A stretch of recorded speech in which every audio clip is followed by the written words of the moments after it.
Oke, selamat malam. Assalamualaikum warahmatullahi wabarakatuh. Waalaikumsalam Kami dari warahmatullahi kelompok 3, wabarakatuh.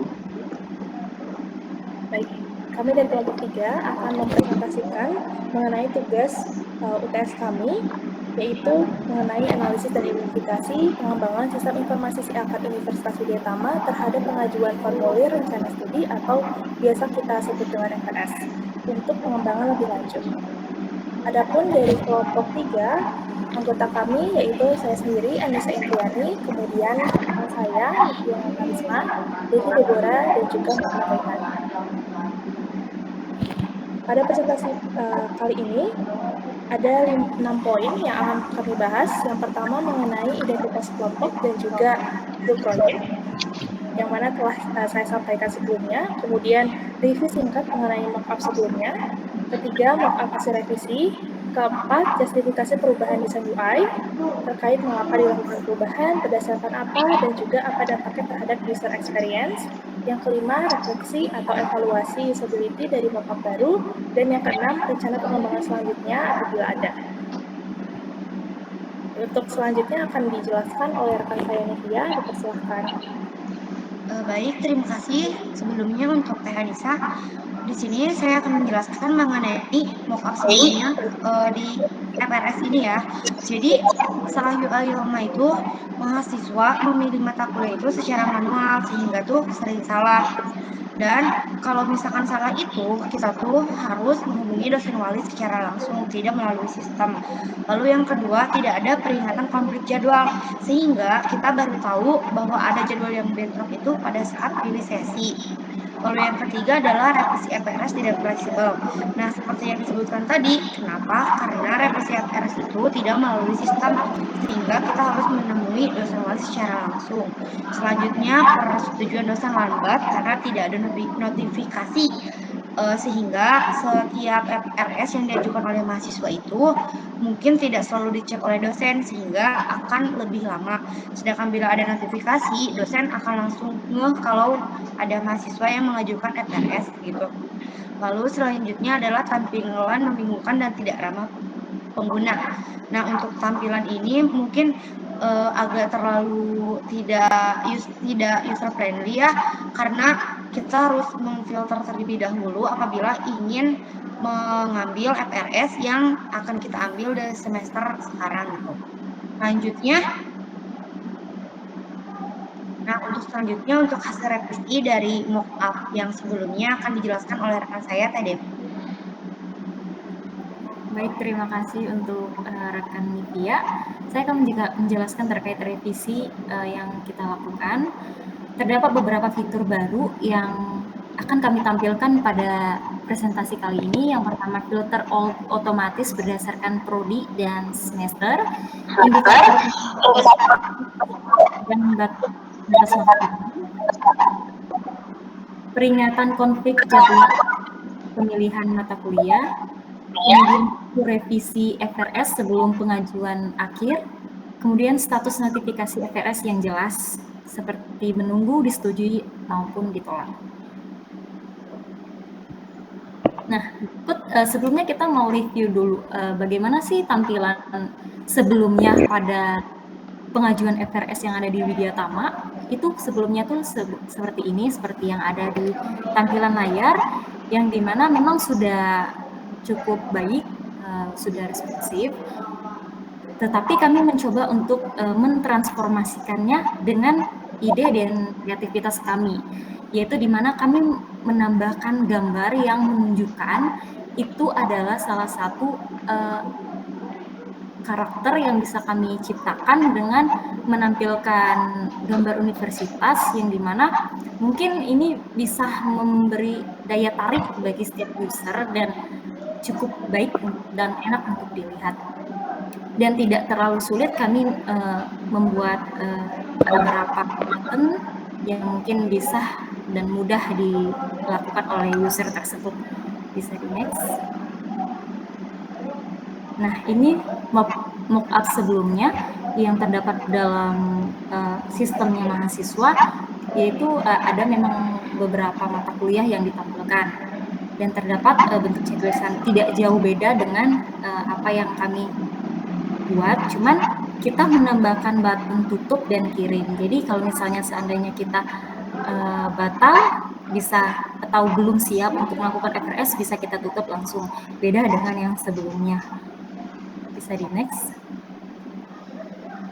Nah, ini juga merupakan beberapa fitur atau proses yang terjadi dalam FRS, yang dimana di sini terdapat tampilan yang cukup beda ya, yang dimana di sini ada mata kuliah yang ditampilkan, kemudian di tampilan ini tidak ada, di tampilan yang sebelumnya tidak ada penjelasan terkait mahasiswanya, nama atau semester berapa mereka atau user itu.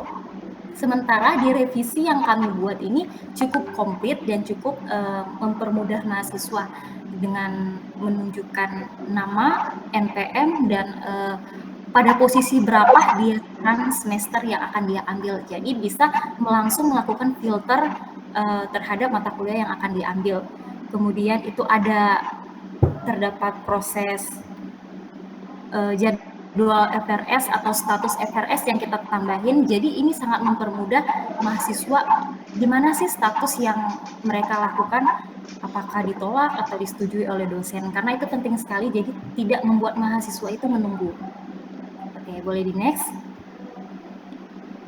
Nah, mungkin untuk pembanding antara sebelum dan sesudahnya kita baru dapat tiga proses tersebut karena memang terbatas posisinya, kita udah melakukan FRS, jadi belum kita sempat screenshot di proses selanjutnya, tapi kita bisa menjelaskan atau kita membuat revisi berdasarkan pola pikir dan kreativitas kami, yaitu yang pertama, terdapat tampilan awal setelah masuk ke dalam sistem mahasiswa, terdapat nama user tersebut, NPM, dan terdapat pengumuman dan jadwal perkuliahan. Nah, di sini juga kita menampilkan biaya semester dan biaya bulanan. Jadi itu bisa mempermudah mahasiswa untuk mengetahui apa saja sih yang sudah dilakukan dan informasi-informasi apa aja yang bisa secara cepat didapat oleh user tersebut. Boleh di next.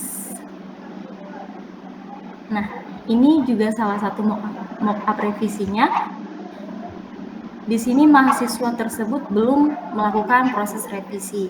Nah, jadi di sini mahasiswa tersebut direkomendasikan untuk mengambil mata kuliah di semester 5 karena di situ sudah tercantum mahasiswa tersebut mengambil mata kuliah di semester 5 dan terdapat status FRS ya, dan jadwal FRS yang ditentukan oleh akademik.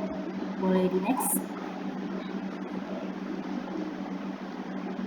Nah, ini merupakan tampilan yang dimana mahasiswa tersebut perlu melakukan. Kenapa? Di sini kami tambahkan status perbaikan karena sebelumnya memang di proses pengajuan FRS itu user tidak mengetahui status apakah sebenarnya kita perlu melakukan revisi mata kuliah itu tanpa tidak melalui sistem. Selama ini tuh kalau misalnya mengajukan mata kuliah itu dan mata kuliah itu kita harus secara manual mendatangi dosen wali untuk merevisi mata kuliah. Nah, gimana caranya biar kita tidak membuang-buang waktu dan lebih efisien? Kita membuat fitur untuk di mana ini tersambung kepada sistemnya dosen itu untuk memberitahu, menginformasikan kepada mahasiswa bahwa mahasiswa itu bisa melakukan perbaikan dan harus melakukan perbaikan dengan cara mengakses fitur FRS-nya langsung dan melakukan pengeditan. Jadi ini sangat mempermudah si user untuk melakukan pengeditan mata kuliah yang benar tanpa harus mendatangi dosen walinya. Gitu. Langsung nanti si usernya mengirimkan revisinya. Terima kasih. Untuk selanjutnya bisa dilanjutkan dan dibantu oleh rekan saya, Pak Ihan. Ya, untuk selanjutnya itu ada justifikasi perubahan terkait desain UI-nya sendiri. Mengapa dilakukan? Yaitu berdasarkan hasil analisis usability sebelumnya. Banyak user pain point. Berdasarkan apa? Studi kasus langsung dari pengguna, mahasiswa, dan dosen wali. Kemudian evaluasi sistem lama dan hasil survei masalah umum. Dampaknya terhadap user experience yaitu pengurangan kesalahan pemilihan mata kuliah. Waktu persetujuan lebih cepat, kemudian mahasiswa lebih paham status FRS, kemudian dosen lebih mudah mengelola banyak pengajuan. Dan refleksi atau evaluasi usability mockup baru. Itu keunggulannya antar muka bersih, intuitif, dan responsif. Alur kerja lebih efisien untuk dua pihak, mahasiswa dan dosen. Feedback langsung seperti notifikasi dan validasi konflik. Saran perbaikan belum ada fitur prediksi beban studi dari IPK dan sebelumnya. Oke, selanjutnya itu terkait rencana pengembangan. Yang pertama, sistem memberikan rekomendasi pada mata kuliah berdasarkan IPK dan juga riwayat studi yang telah dilakukan. Kemudian yang kedua, notifikasi berupa push notifikasi dari web ataupun email untuk dosen wali saat FRS diajukan atau direvisi. Dan juga yang terakhir yaitu pengujian usability nyata menggunakan metode evaluasi heuristik atau testing secara langsung. Baik, sekian yang dapat disampaikan oleh kelompok kami. Mohon maaf apabila terdapat kesalahan dalam perkataan. Terima kasih. Assalamualaikum warahmatullahi wabarakatuh. Waalaikumsalam warahmatullahi wabarakatuh. Terima kasih semuanya. Selamat malam.